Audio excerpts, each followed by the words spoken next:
다시 133편 2절을 보세요. 2절. 그래서 그 머리에 있는 보배로운 기름이 수염 곧 아론의 수염에 흘러서 그의 옷깃까지 내림 같고, 여러분 다윗 이야기 나오는 곳에 다윗이 다른 나라에 이제 전령을 보내는데 오해해가지고 그 사신들의 수염을 잘라버리는 일이 있어요. 예, 그 수염은 그 존재의 인격을 뜻하는 거잖아요. 그죠? 그러니까 이 아론의 수염, 아론의 옷깃, 아론의 머리 다 이것을, 여러분 머리에다 무엇을 써요? 구원의 투구를 써요.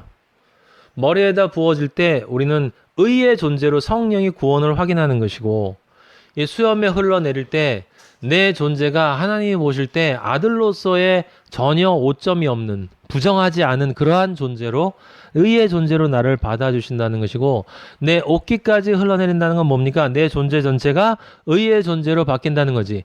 의라고 하는 것은 다른 뜻이 아니라 이 깨끗한 존재가 됐다는 그런 뜻이 아니라 하나님과 내가 정확한 관계 속에 존재의 관계를 맺는다는 뜻이잖아. 그 의자가 마리아와 예수 그리스도, 늘 그 생각을 하세요.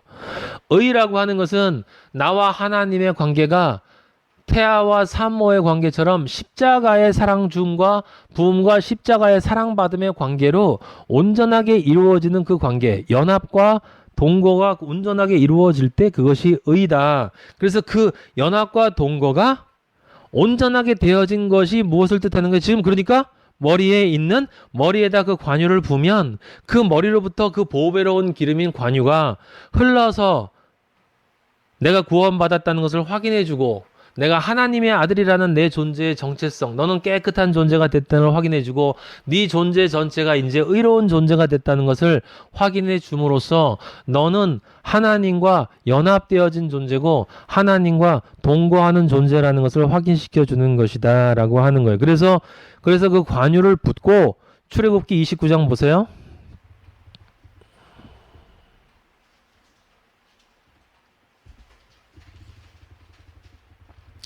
거기 출애굽기 29장 1절, 29장 전체가 뭘 의미하는 거냐면 제사장 직분을 위임하는 거예요. 그럼 이게 우리에게는 무엇을 뜻하는 거야?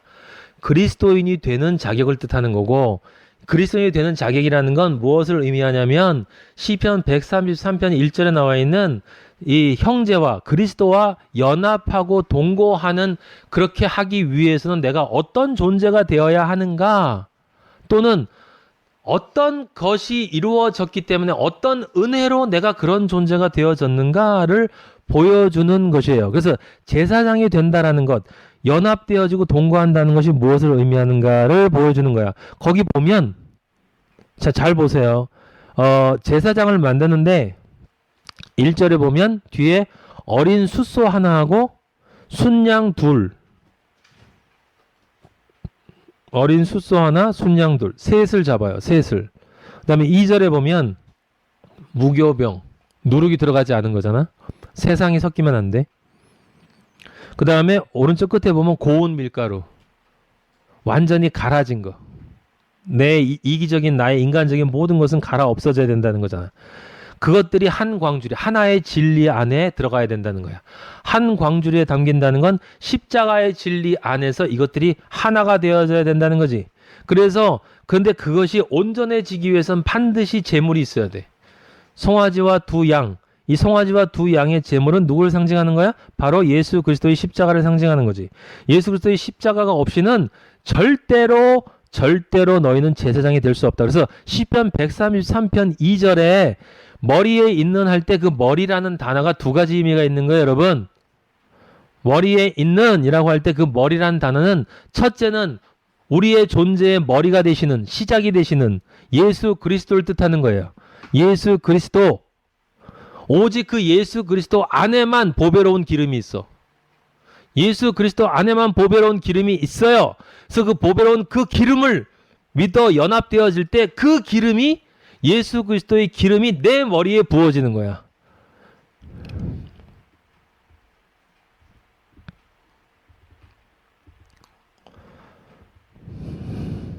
자, 29장 4절에 보면, 그래서 진리 안에서 그것들을 다 하나가 되어지게 한 후에 4절에 보면 물로 씻기고라는 말이 있어요. 그죠? 네가 물과 성령으로 세례를 받지 않으면 구원받을 수 없다. 하나님의 아들이 될 수 없다. 5절에 보면 뭐가 있냐면 에봇이 나와요. 에봇. 에봇을 입힌다라는 말이 나와요.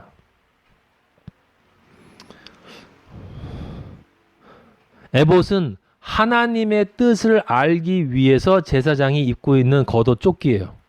하나님의 뜻을 알려고 하기 위해서 겉에 입는 조끼야. 지금 우리에게 무엇을 의미하냐면 말씀을 상고하는 것을 뜻하고 기도하는 것을 뜻해요. 에봇을 입는다는 것. 그래서 다윗이 하나님의 뜻을 알기 위해서 에봇을 가져오라고 했어. 근데 그 에봇으로 하나님의 뜻을 물을 때 무엇을 사용했냐면 거기 우리가 읽은 흉패란 단어 있잖아요. 그 흉패가 무엇을 뜻하냐면 판결 흉패를 뜻해. 근데 그 판결 흉패 안에는 무엇이 들어가냐면 우림과 둠밈이라는 것이 들어가요. 우림과 둠밈이라는 말 여러분 들어보실지 모르는데 이게 좀 어려운 말이잖아요. 실제로 사람들이 그게 뭔지는 정확히 몰라요. 그런데 이렇게 여러분 생각하면 돼. 그냥 우림과 둠밈은 거룩한 제비를 뽑기 위한 재료다. 이렇게 생각하면 돼요. 두 개의 돌이라고 생각해도 되고 흰색 돌, 검은색 돌이라고 생각해도 되고 중요한 건 우리가 에스더서에서도 보고 계속 뭐가 나왔어요? 제비 뽑기가 나오지. 제비 뽑기는 무슨 뜻이라고 그랬어? 인간적인 마음으로 뽑는 게 아닐 때는 하나님의 뜻을 알기 위해서 물어보는 거라고 그랬는데 하나님의 뜻을 알기 위해서는 반드시 에봇을 입은 상태에서 그 에봇을 가지고 흉패 안에 있는 우림과 둠밈을 가지고 하나님의 뜻을 물어봐요. 그럼 두 개가 있으니까 하나님이 어떤 식으로 대답하였을까?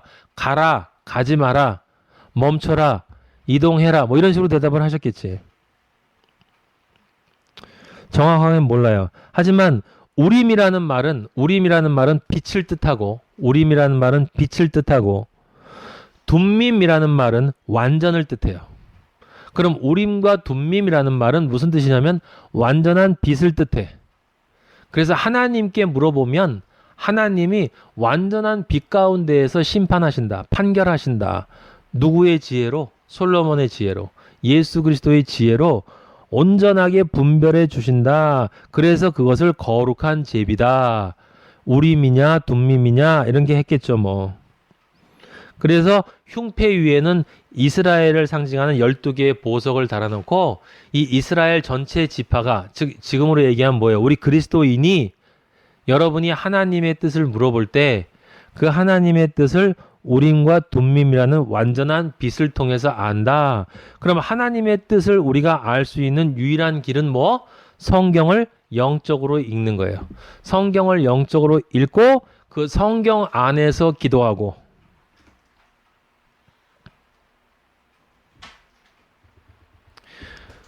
그 성경을 영적으로 읽으면 무슨 뜻일까? 그건 뭐냐면 내가 예수 그리스도와 연합하고 동거하는 것이 유일한 선이니까 내가 믿음 안에서 그리스도와 연합되어져서 내 옛자가 죽고 새로운 자아로 태어나서 성령을 받아서 말씀에 따라서 이 40년 광야 생활을 승리의 삶으로 이끌어 나가는 것 그것이 아버지가 원하는 유일한 선이니 그것 이외에는 아버지가 선이라고 보시지 않으니 내가 하는 일이나 내가 생각하는 것이나 내가 원하는 것이든 어떤 것이든 그것이 진정 하나님의 뜻인가를 여러분이 물어보실 때는 이 구약인들이 했던 것처럼 우림과 둠밈 뭔가 이런 걸 따질 필요 없고 이스라엘로 돌아가자 이건 아주 웃기는 말이고 바로 그 유일한 선함에 지금 내가 하는 것이 보탬이 되는가?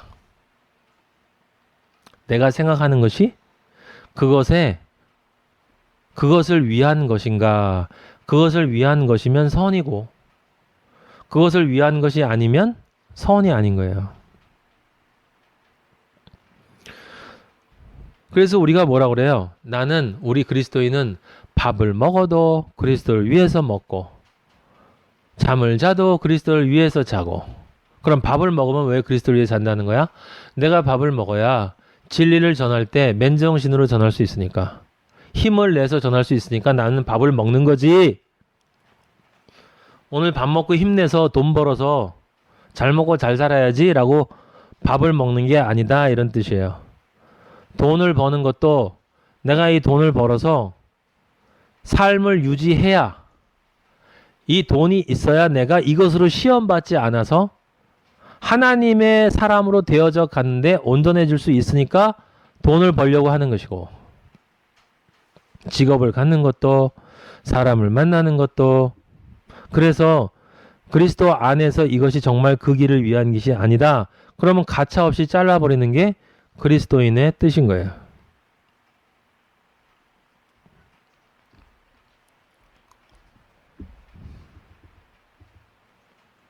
우스갯소리인데 그 간증을 하나 하면 간증이 아니고 간증도 아니고 웃긴 얘기인데 어저께 밤에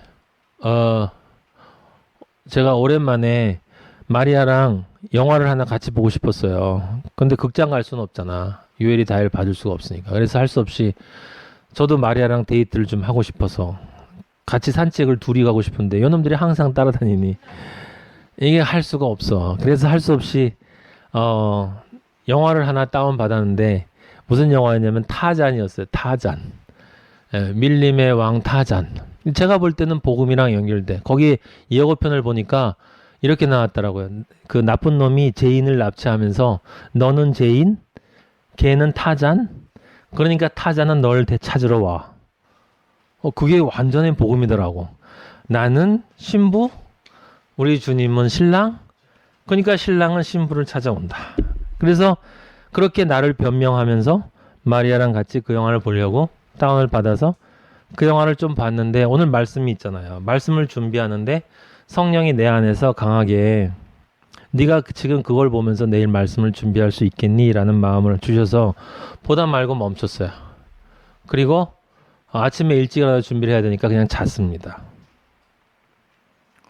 아침에 일어나서 이제 아버지가 말씀을 주셔서 오늘 새벽부터 쭉 준비를 했는데 너무 은혜를 많이 받았어요. 제가 말씀을 준비하면서. 지금 여러분에게 말씀을 전하는데 아까 찬양을 하는 도중에 말씀을 전하다가 말씀을 드리기 위해서 준비하고 찬양을 하고 이 노트북 가져와서 이러고 있는데 아버지가 제 안에 마음을 주시는 거예요. 네가 나를 대신해서 말씀을 전할 준비가 되어 있지 않다. 그래서 왜 그러십니까? 그랬더니 어저께 보다만 타잔이 아직 있다는 거야, 이 안에. 네 마음에 지극히 작은 부분이지만 거기 가 있다는 거죠. 이따 저녁 때 그거 봐야지 하는 생각을 제가 했었거든. 나머지. 그래서 말씀 전하기 전에 찬양하고 여러분은 모르겠지만 지워버렸어요. 진짜 보고 싶었거든.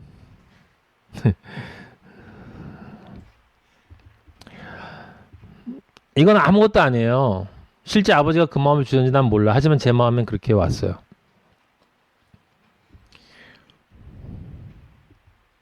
아버지의 뜻을 묻는다는 건 별게 아니라 내가 하는 일이나 행동이나 생각이 지금 이게 정말 아버지의 아들로서 나를 인정해 주시는 아버지의 아들다운 생각인가? 내 자신이 늘 그거를 아주 사소한 거라도 해보는 거죠. 이런 일이 많은데 사실 여러분들한테 오늘 제가 처음 얘기하는 거예요.